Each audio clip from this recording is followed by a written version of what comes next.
जय सिया राम। कैसे हैं आप सब। एक बार आप सभी का फिर से स्वागत है आपके अपने चैनल सिया राम में। आइए आज मैं आपको बैसाख मास में आकटा पर पीपल सींचने की कहानी सुनाऊंगी।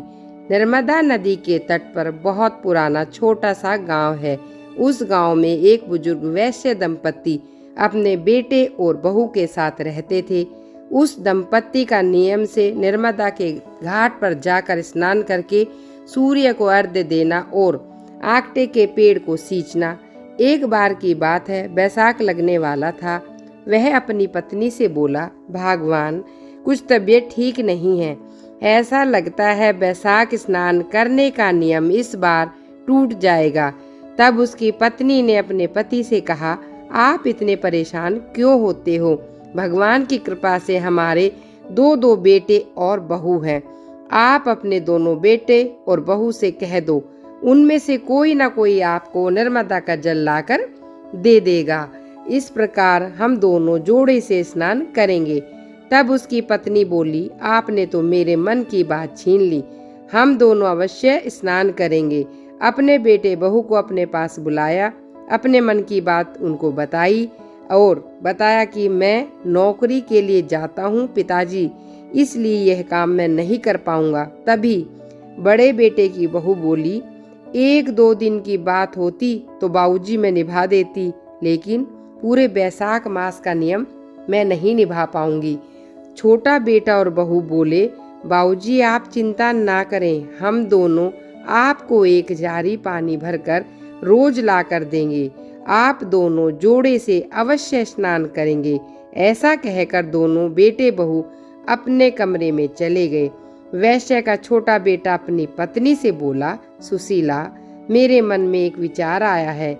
जब हम दोनों नर्मदा के तट पर बाबूजी के लिए जल लेने जाएंगे तो क्यों न हम भी दोनों जोड़े से स्नान करें। पत्नी ने कहा, यह तो आपने 16 आने की बात कह दी, हम भी ऐसा करेंगे। तब उन दोनों ने जाकर अपने माँ बाबूजी को अपने मन की बात कही कि हम भी जोड़े से बैसाख स्नान करेंगे। यह सुनकर उनके माँ बाबूजी को बहुत प्रसन्नता हुई। दूसरे दिन सुबह 4 बजे उठे और दोनों नर्मदा के तट पर पहुँचे।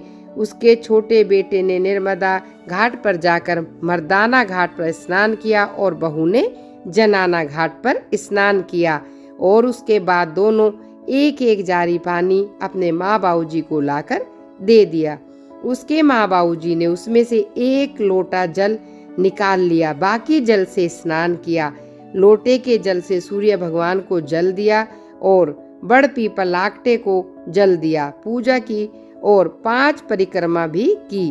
पहले के जमाने में घर में ही बड़ पीपल और आकटे के पेड़ हो जाया करते थे। तब उन दोनों ने स्नान कर लिया। छोटी बहू सुशीला ने उनके कपड़े धोकर आंगन में सुखा दिए। खाना बनाती, चाय बनाती, इस तरह से 1 महीना हो गया। तब बैसाख पूर्णिमा का दिन आया और बैसाख स्नान पूरा हो गया। उनके माँ बाप ने अपने छोटे बेटे बहू से कहा, तुम दोनों ने हमारे साथ बैसाख स्नान किया है तो संपूर्ण फल पाने के लिए हमें 2 जोड़े ब्राह्मण दंपत्ति को भोजन कराना चाहिए। तब बहू ने कहा, पिताजी जैसे आपकी मर्जी वैसा ही होगा। छोटी बहू दूसरे दिन जल्दी उठकर खीर, मालपुआ, कचौरी आदि बनाए और गांव में घूमने लगी ब्राह्मण को बुलाने के लिए। आधे रास्ते ही गई थी, 2 ब्राह्मण आते दिखाई दिए। बहू ने सोचा, शायद ये तीर्थ यात्री हैं, गांव के तो नजर नहीं आते क्योंकि मैं इन्हें नहीं जानती, मैं इन्हीं को भोजन करवा देती हूँ। तब बोली, पंडित जी आप बैसाख पूर्णिमा है, कृपया आप मेरे साथ मेरे घर भोजन करने के लिए चलिए। सब पंडित और पंडिताइन बोले, बेटा हम तो तीर्थ यात्री है, हमें भोजन मिल जाए इससे बड़ी क्या बात है। और छोटी बहू को घर लेकर उन्हें अपने साथ चल दिए। आसन लगाया, चरण धोए, जल का लोटा भरा, भोजन का थाल परोस दिया। सभी ने भरपेट भोजन किया। दंपति ने कपड़े धोने और दक्षिणा लेने के लिए अंदर चले गए। ब्राह्मण दंपति जो कि भगवान राम, माता सीता, विष्णु जी, माता लक्ष्मी थे, वे ब्राह्मण और ब्राह्मणी उनके बेटे को पैसा देने आए थे, उनकी रक्षा करने आए थे, वैसा ही बेटे और बहू को उनकी माँ बाबूजी बाहर आए तो वहाँ कोई दिखाई नहीं दिया। लेकिन इनको यह देखकर महान आश्चर्य हुआ। उनकी रसोई में धन के भंडार भर गए थे। जैसे ही उन्होंने चौकी हटाई जहाँ राम सीता बैठे हुए थे, वहाँ रामचंद्र जी के चरण और धनुष चिन्ह अंकित हो गए। सीता माता जहाँ थी वहाँ पर सोने की मोहर, और जहाँ पर लक्ष्मी मैया बैठी थी वहाँ पर हीरे मोती और सोने चांदी के आभूषणों की ढेरी लग गई। यह खबर पूरे गांव में आग की तरह फैल गई। वैश्य दंपत्ति के घर भगवान राम, माता सीता, विष्णु जी, माता लक्ष्मी आए थे। तो ऐसे दंपत्ति के घर पर लोगों के आने जाने का तांता लग गया। तब उनके छोटे बेटे ने देखा और बड़ी प्रसन्नता हुई। तभी बड़े बेटे को पता चला कि अरे, अगर हम भी माँ बाबू जी के लिए जल लेकर आते, वैशाख स्नान कराते, आज हमें भी भगवान के दर्शन अवश्य हो जाते। उस दिन ऐसे दंपत्ति ने पूरे गांव में ढिंडोरा पिटवा दिया।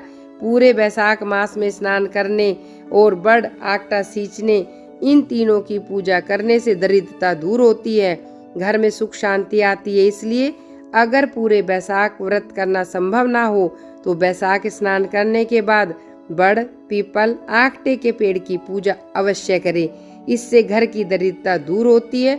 बड़ पीपल देवता के दर्शन हो जाते हैं। जैसे सुख आपने वैश्य दंपत्ति उनके बेटे बहू को दिया, वैसा सबको देना। कहानी कहने वाले, सुनने वाले, सुनाने वाले और हुंकारा भरने वाले को भी वैसा ही फल देना। सबकी मनोकामना पूर्ण हो। बोलो पीपल देवता की जय, विष्णु भगवान की जय, लक्ष्मी मैया की जय। आपको मेरी वीडियो पसंद आई हो तो आप मेरे चैनल को सब्सक्राइब कीजिए, लाइक कीजिए और मेरी वीडियो को अधिक से अधिक शेयर कीजिए।